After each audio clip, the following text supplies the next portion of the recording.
The galaxy had forgotten about humanity a long time ago. 3,000 years was a long time for any species to remember anything. And the elder races of the Galactic Concord had better things to do than chase old stories about a violent species from a forgotten corner of space. The Valorian archivists were the only ones who still believed, and nobody took them seriously anymore. They were real, old archivist Kelm would say to anyone who listened, his 4 eyes blinking rapidly as he pulled up ancient records on his data screens. Look at these readings. Look at this wreckage we found drifting in dead space. This metal composition matches nothing in our databases. But the other races just laughed at him. The Dominion of Kethrol laughed the loudest, and when the Kethrol laughed, everyone else stayed quiet because the Kethrol had conquered half the galaxy, and their warships blocked out the stars when they moved in formation. High Commander Thalvex was the greatest warrior the Dominion had produced in 500 years. And he found the human myths especially amusing.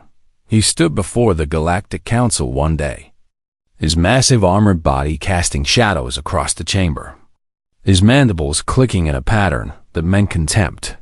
"You want us to waste resources investigating fairy tales," he said, his voice echoing through the hall.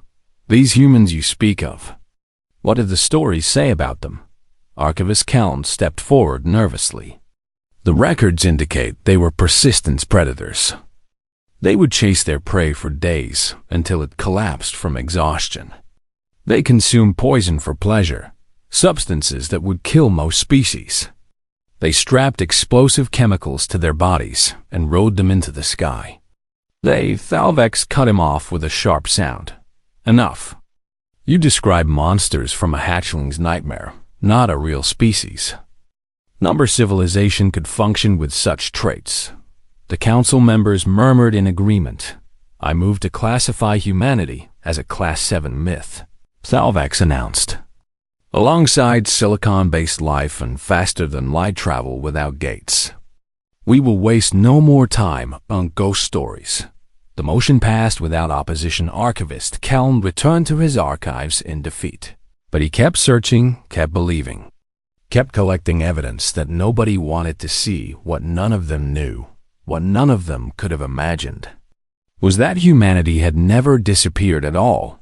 They had simply learned to hide. The silence had happened 3,000 years ago, when humanity first reached out to the stars and found something waiting for them. The records of what exactly happened had been sealed, classified beyond any clearance level. But the result was clear. Humanity retreated. They pulled back to their home system, to the small yellow star they called Sol. And they wrapped themselves in technology so advanced it bent light and gravity around their worlds like a cloak from the outside.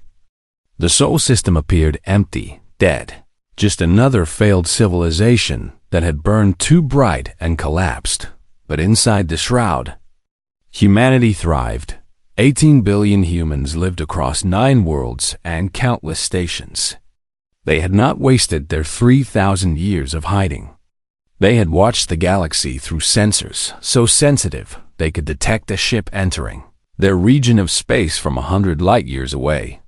They had listened to every transmission, learned every language, studied every species, and they built weapons that would make the HFY war machine look like toys. They built ships that moved faster and hit harder than anything the galaxy had ever seen. They built soldiers who were enhanced and trained and utterly without fear. They built and they waited. The waiting ended on a day that would later be remembered as First Fire. A Kethrol mining convoy stumbled into the Sol system by accident. Their navigation systems had malfunctioned, sending them off course by several light-years. They emerged from their jump to find themselves surrounded by a field of strange energy that their sensors could not penetrate. The convoy commander, a young Kethrol named Vethra, ordered his ships forward slowly. Standard protocol said to investigate anomalies and report back to the Dominion as his lead ship crossed an invisible boundary. The shroud flickered for one moment. The cloak that had hidden humanity for 3 millennia became transparent. Vera saw everything. He saw Earth, blue and green and beautiful, surrounded by orbital platforms bristling with weapons. He saw Mars, red no longer but covered in cities and forests. He saw the massive shipyards around Jupiter, where hundreds of warships waited in silent rows. He saw the defense stations, the weapons platforms. The sheer scale of what humanity had created in their long isolation, his last transmission to the Dominion, was only a few seconds long. Barely enough time for his words to make sense. But the meaning was clear. They are real, he said. They are real, and they are. The transmission cut off. None of the mining ships survived. Humanity could not allow them to leave. Could not allow their location to be revealed. Not yet. Not until they were ready, but transmissions travel at the speed of light. And Vethra's final message had already escaped into space before his ship was destroyed. It would take 3 months for that signal to reach Dominion space. 3 months for High Commander Thalvex to learn that the myths he had mocked were very much alive in the Sol system. Humanity gathered and discussed what came next. Admiral Chen Wei stood before the United Human Council, her uniform decorated with medals from wars that had never been made public. Her eyes hard with the knowledge of what was coming. "The shroud has been breached," she said. "Our location is compromised. The Dominion will come. And they will come with everything they have." The council members shifted nervously. "What do you recommend?" The council president asked. Admiral Chen Wei did not hesitate. "We do what our ancestors should have done 3,000 years ago. We remind the galaxy why they were afraid of us in the first place. We show them what humanity really is." She pulled up a display showing the last transmission from the mining convoy. The terror in the Kethral commander's voice. The moment of pure shock before the signal died. "They thought we were a myth," she said quietly. "They will learn otherwise. They declared us dead. They classified us as fairy tales. They laughed at the idea that we ever existed." Her eyes swept across the council chamber. "When they come for us, and they will come, we will answer them, not with words, not with diplomacy, not with surrender." She straightened to her full height, and her voice carried the weight of 3,000 years of patience. "We will answer with fire." High Commander Thalvex received the transmission 3 months after it was sent, and for the first time in his long career, he did not know what to think. The recording was corrupted, broken by distance and interference, but the voice of Vethra was unmistakable. The young commander had been one of Thalvex's own students, a promising officer with a bright future ahead of him. That future was now gone, along with his entire convoy. "They are real," the recording said, over and over in Thalvex's private chambers. "They are real, and they are." The transmission ended in static every time Thalvex played it 100 times, searching for more information. Searching for anything that would explain what had happened to 12 mining ships and their crews. He found nothing, but he knew what he had to do. The Dominion Council assembled at his request. The great chamber filling with representatives from every conquered world and every allied species. They came because when Thalvex called, no one dared to refuse. "Something destroyed our mining convoy in the outer reaches," he announced, his voice filling the massive space. "Something killed 800 of our people without warning, without mercy, without leaving a single survivor." Murmurs spread through the chamber. "What could do such a thing?" asked one of the lesser commanders. "Pirates would have demanded ransom. Rival powers would have claimed credit." Thalvex hesitated, and that hesitation told everyone in the room that something was very wrong. High Commander Thalvex never hesitated. "The final transmission from the convoy mentioned humans," he said. Finally, silence fell across the chamber like a physical weight. "The myth." Someone whispered, "The Class 7 myth. Myths do not destroy warships." Thalvex growled, "Something real killed our people, and I intend to find out what. I am mobilizing the 1st through 4th battle fleets. 4,000 warships, we will." Investigate this sector, and we will find answers. No one argued. No one could. When the High Commander spoke, his word became law. The fleets gathered over the next month. The largest military force assembled in 6 centuries. Ships so numerous they blocked out the stars themselves. Each vessel was a masterpiece of Kethral engineering, capable of destroying cities, conquering worlds, ending civilization. Ships stood on the bridge of his flagship, the Eternal Dominion, and watched his armada form up around him. Pride swelled in his chest. This was the power of the Kethral. This was why they ruled the galaxy. Nothing could stand against such might as the fleet prepared to jump. A new transmission arrived. It came from the direction of the Sol system, and it was addressed directly to Thalvex by name. The crew of the Eternal Dominion scrambled to decode it. And when they succeeded, every screen on every ship in the fleet suddenly displayed the same image. A human woman appeared before them. She was small by Kethral standards, soft and fragile looking, with brown skin and black hair pulled back from her face.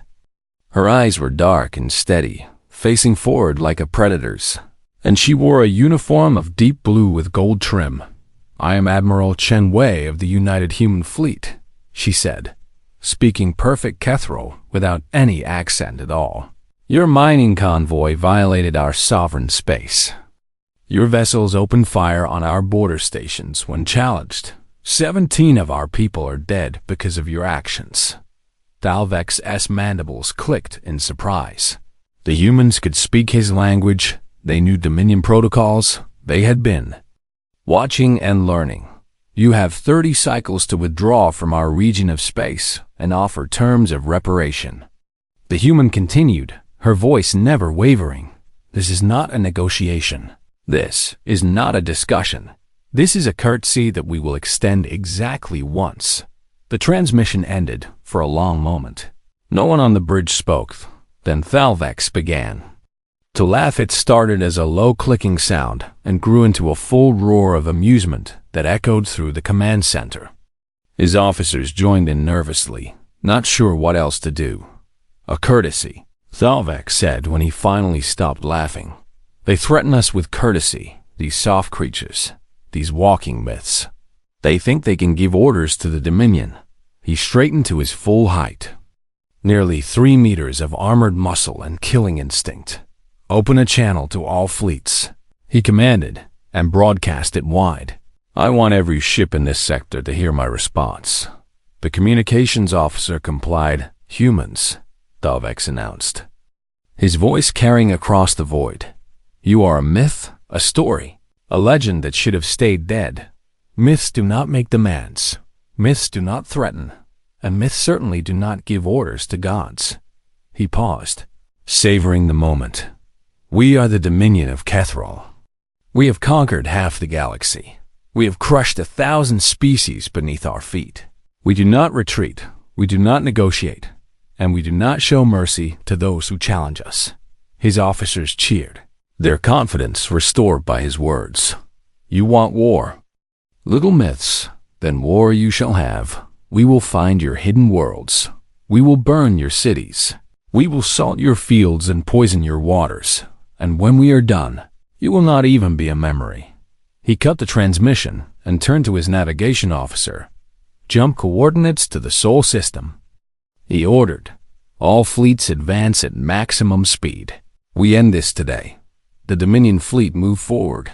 4,000 ships of war, the greatest military force the galaxy had ever seen, and from the Sol system, one final message arrived. It was short. Just a single word that the Kethral translation systems could not properly interpret. Linguists would later determine it was an ancient human term, something from their early history, something that carried weight far beyond its simple sound. The word was "remember." Thalvex dismissed it as meaningless. The desperate gesture of a doomed species. He would come to understand its meaning soon enough, as the Dominion fleet jumped toward Sol. Admiral Chen Wei watched their approach on her tactical display. 18 billion humans waited behind her, ready for what was coming. "They chose war," she said quietly to her officers. "Now we show them what that means." the first ships of the Dominion emerged from their jump at the edge of the Sol system, they found nothing. Empty space stretched before them. Silent and dead, the human worlds they had seen in the mining convoy's footage were gone, hidden once again behind the strange energy field that bent light around it. Olvex ordered his ships forward, confident that his prey was simply hiding. Had no way of knowing that humanity was not hiding at all. They were waiting, and they had been waiting for a very long time. The Dominion fleet pushed deeper into human space with weapons charged and shields at full power. High Commander Thalvex stood on his bridge and watched the empty void scroll past on his view screens. His officers scanned constantly for any sign of the enemy. They found nothing.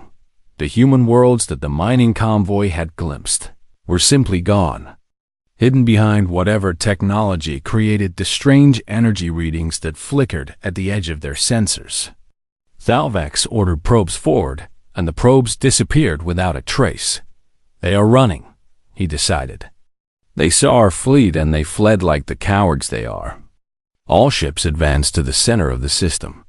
We will find them eventually. His tactical officers exchanged nervous glances, but said nothing. Their instruments showed anomalies everywhere. Gravitational fluctuations that made no sense. Energy signatures that appeared and vanished. Readings that suggested massive objects hiding just beyond visual range. Thalvex ignored their concerns. The Dominion had not conquered half the galaxy by being cautious. They had won through overwhelming force and absolute confidence in their superiority. And nothing in this empty system would change that. The trap sprung at exactly 0347 Galactic Standard. Time. One moment the fleet was advancing through empty space. The next moment that space was filled with fire-human ships emerged from everywhere at once. From the gravity wells of gas giants where they had hidden their heat signatures. From behind moons and asteroids where they had waited in perfect silence. From the debris fields of long-dead comets where they had drifted like ghosts, came not in neat formations like the Kethril, but in swarms. Thousands of smaller craft moving with terrifying coordination. Their movements synchronized in ways that seemed impossible. Each ship knowing exactly where every other ship would be, and they burned human weapons were not elegant. They did not use the precise plasma lances that the Dominion favored. They did not fire targeted disruptors designed to disable rather than destroy. They used fire missiles, screamed across the void trailing plumes of burning fuel. Warheads packed with antimatter that detonated with the fury of small suns. Thermobaric weapons that turned pockets of space into infernos. Bombs that did not just kill, but obliterated everything they touched. The first wave of Kethril ships vanished in walls of flame before they could even return fire. Thalvex roared orders across the fleet, his voice cutting through the chaos. All ships formed defensive positions. Concentrate fire on the largest enemy vessels, shields to maximum. We will crush them through superior firepower. But the humans did not fight the way he expected. They did not engage in the grand fleet actions that the Dominion had perfected over centuries. They hit and ran, swarming in groups of dozens to overwhelm single ships before scattering again. They targeted engines and weapon systems. They went for the weak points that Kethril engineers had assured everyone did not exist. Worse, they seemed completely unconcerned with their own survival. Human pilots flew directly into Dominion formations, ejecting at the last moment while their ships crashed into enemy hulls. Human gunners kept firing, even as their vessels broke apart around them.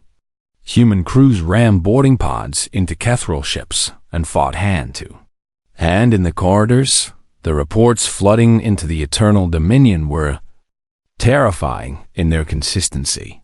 They will not stop, one captain transmitted before his ship went dark. We killed 10 and 20 more appear. We destroy their ships and they keep fighting from the wreckage. What are these creatures? Thalvex had no answer. The space battle was horrific.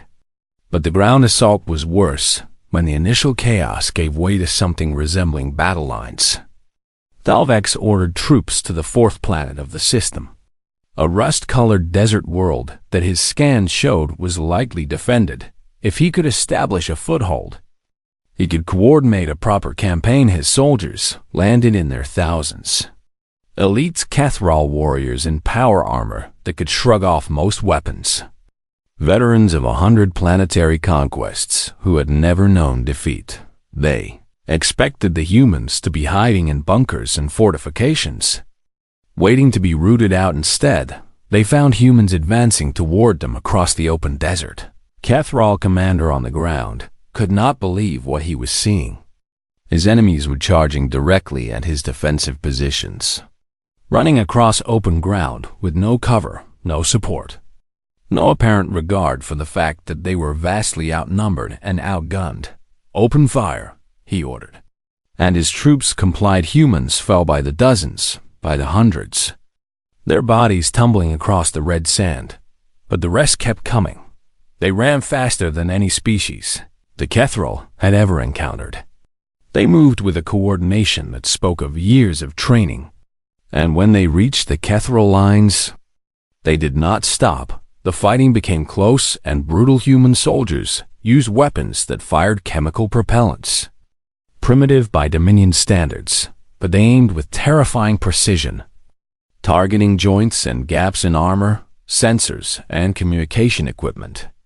Any weakness they could find, they adapted in real time, changing tactics between one heartbeat and the next, learning from every death, every failure, every momentary advantage. The transmissions that reached Thalvex from the surface were fragmented and filled with panic. "I severed its arm, and it kept fighting," one soldier reported, his voice breaking. "It picked up its weapon with its other hand and kept firing. It did not scream, it did not retreat, it just kept coming." "They are not afraid," another transmission said. "I have fought 100 species, and they have all known fear. These creatures feel nothing, or if they feel, they do not let it stop them." The worst transmission came from a squad leader in the middle of the heaviest fighting. "One of them smiled at me," he said, his voice barely a whisper. I had just killed its companion, its friend, and it looked at me and smiled. What kind of monster smiles when its people are dying? Thalvex listened to these reports and felt something he had not experienced in decades. He felt doubt. The battle raged for hours. And when it finally ended, the Dominion had lost 600 ships and nearly 50,000 ground troops, the largest single-day casualties in Kethral history. Thalvex ordered a tactical withdrawal to regroup and reassess, but as his remaining ships pulled back, the humans followed. They did not let him retreat in peace. They harassed his flanks with fast attack craft. They picked off damaged vessels that could not keep up with the fleet. They made sure that every moment of the withdrawal was paid for in Kethral blood as the battered Dominion fleet finally escaped human space. Thalvex stood alone on his bridge and stared at the tactical display showing his losses. "What have we awakened?" he asked the empty room. No one answered, but in the Sol system, 18 billion humans were already preparing for the next phase of the war. They had been waiting 3,000 years for this moment, and they were just getting started. The war that the Dominion expected to last days stretched into weeks, then months, then years. High Commander Thalvex requested reinforcements from the Galactic Council, and he received them. Fresh ships and eager soldiers poured into the conflict, confident that superior numbers would eventually overwhelm the human defenders. They were wrong. Humanity did not fight like any species the galaxy had ever encountered. They did not seek the decisive battles that the Kethral favored. They did not try to hold territory or protect strategic positions. They did something far more terrifying. They persisted. Human strike forces appeared deep behind Dominion lines without warning, attacking supply convoys and fuel depots, destroying the infrastructure that kept the war machine running. They struck at night and vanished before reinforcements could arrive. They hit the same targets again and again until the Dominion was forced to divert massive resources just to protect their logistics. Human infiltrators somehow made their way onto Dominion stations and ships. Operatives who could hold their breath for minutes at a time and survive wounds that would kill a Kethril twice over. They sabotaged equipment, assassinated officers, and disappeared into the shadows before anyone knew they were there. Human commanders seemed to know what the Dominion was planning before the orders were even given. They anticipated attacks and prepared defenses. They exploited weaknesses that had not yet been created. They moved with a coordination that suggested they were somehow reading Kethril minds. They were not reading minds. Of course, they had simply been listening to every Dominion transmission for 3,000 years. They knew the language, the protocols, the patterns of thought that guided Kethril's strategy. They understood their enemy better than the enemy understood itself, but the most devastating weapon in the human arsenal was not fire or technology, it was words. The Dominion of Kethril had conquered half the galaxy, not through force alone but through subjugation. 100 species labored under their rule, stripped of freedom, stripped of hope, forced to serve masters who viewed them as little more than resources to be exploited. Humanity remembered what it was like to be conquered. They remembered the silence, the first contact that had driven them into hiding, the terror of facing a universe that wanted them dead. And they refused to let others suffer the same fate. Human broadcasts began appearing across Dominion space, transmitted on frequencies the Kethril could not block, speaking in languages that the subject species had been forbidden to use for generations. "You are not alone," the broadcast said. "You have never been alone. We see you. We know your pain. We remember what it is to be conquered, and we remember how to unconquer." The effect was immediate and devastating on a mining world in the outer territories. Workers who had labored in silence for centuries suddenly stopped working. They looked at each other with something new in their eyes, something the Dominion had spent generations trying to crush. They looked at each other with hope on a factory plant that produced weapons for the HFY war machine.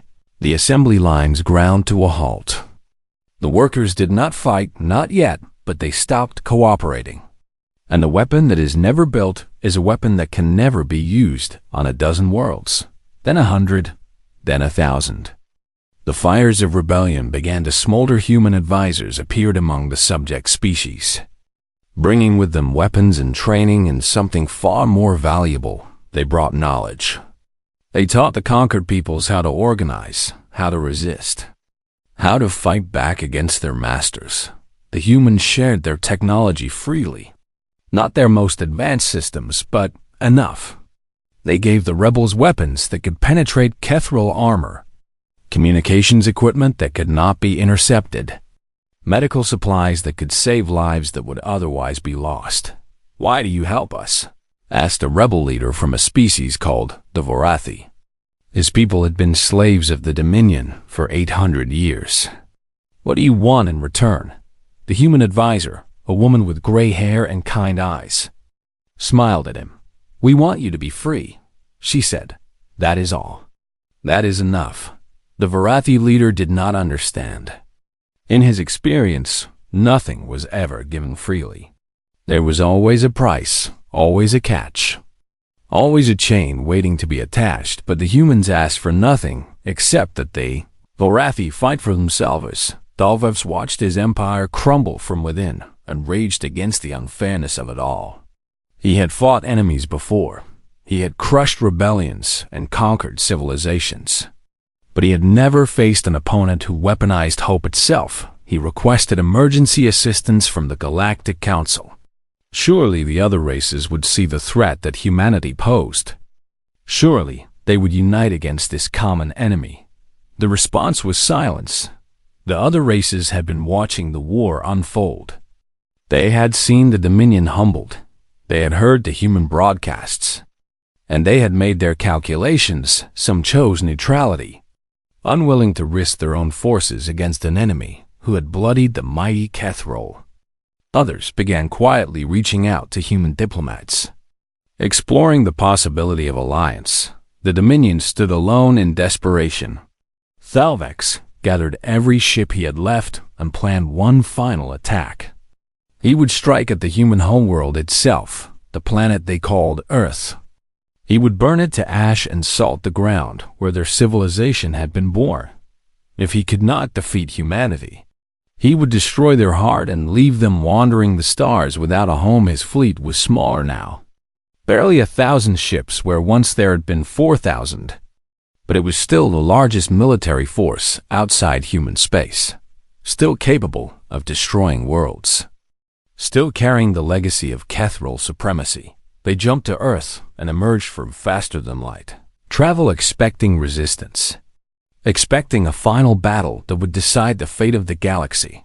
They found a single station orbiting the blue-green planet. The station was small compared to the Dominion warships.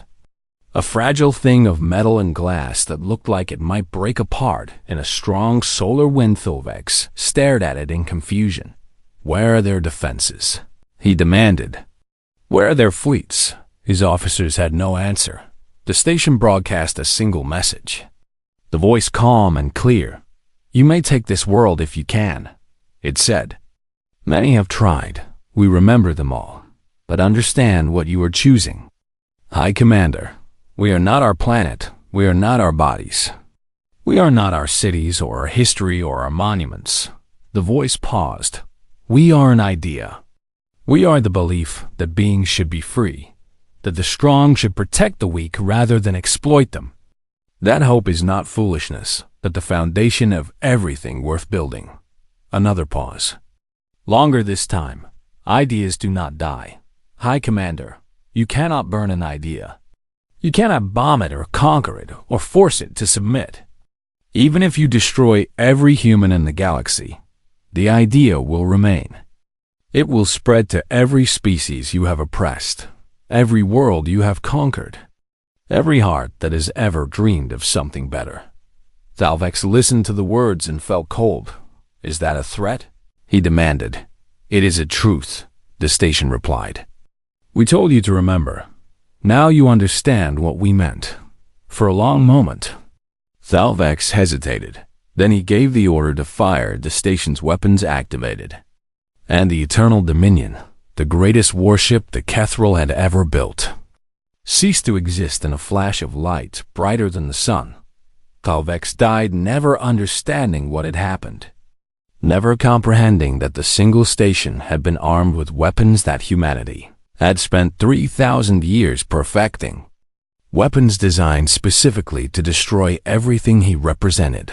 The remaining Dominion ships scattered and fled across the galaxy.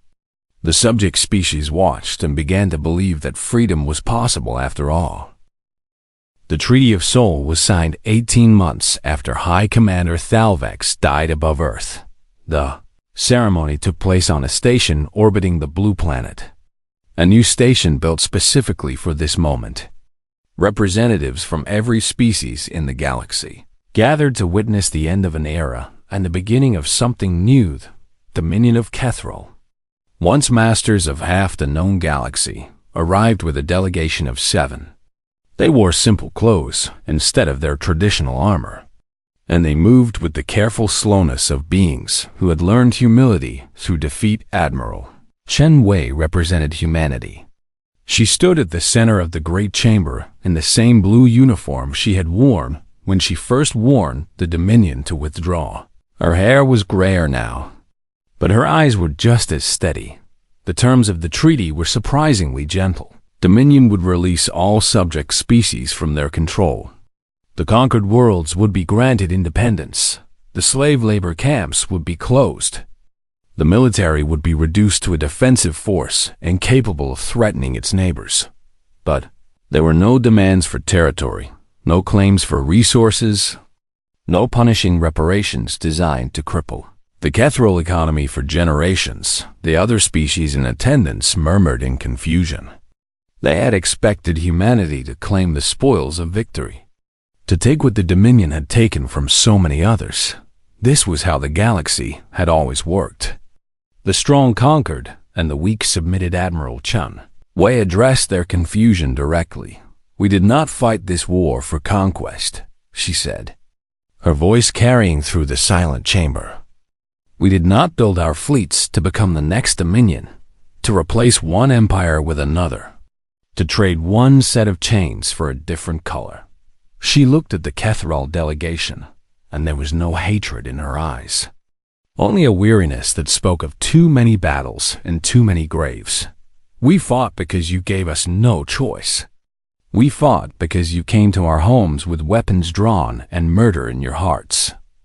We fought because 17 of our people died on our border stations, and their lives deserved an answer." She turned to face the broader assembly.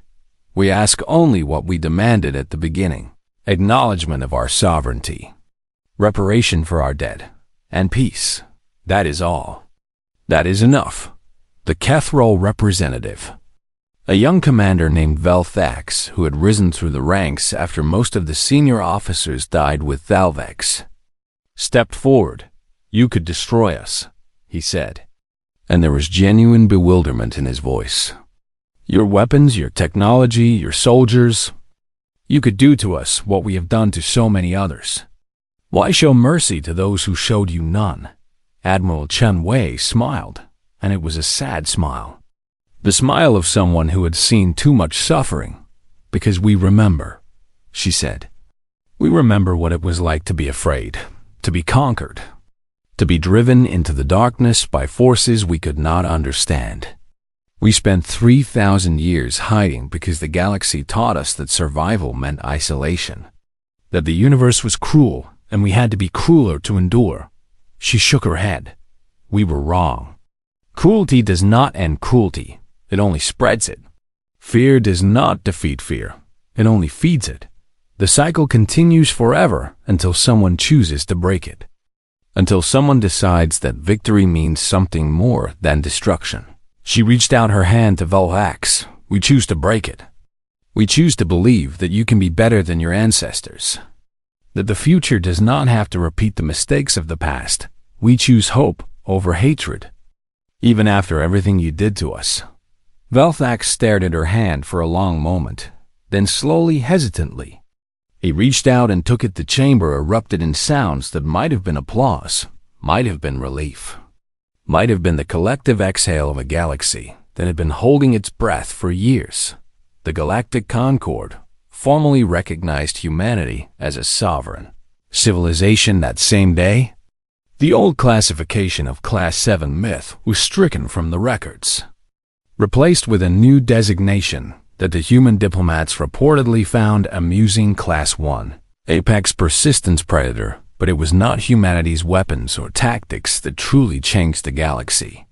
It was something smaller, something quieter, something that spread through the stars like seeds carried on the solar. When human culture began appearing everywhere, their music, strange rhythms and harmonies that somehow made sense to species who had never heard them before. Their stories, tales of heroes who triumphed not through strength, but through courage and kindness and love.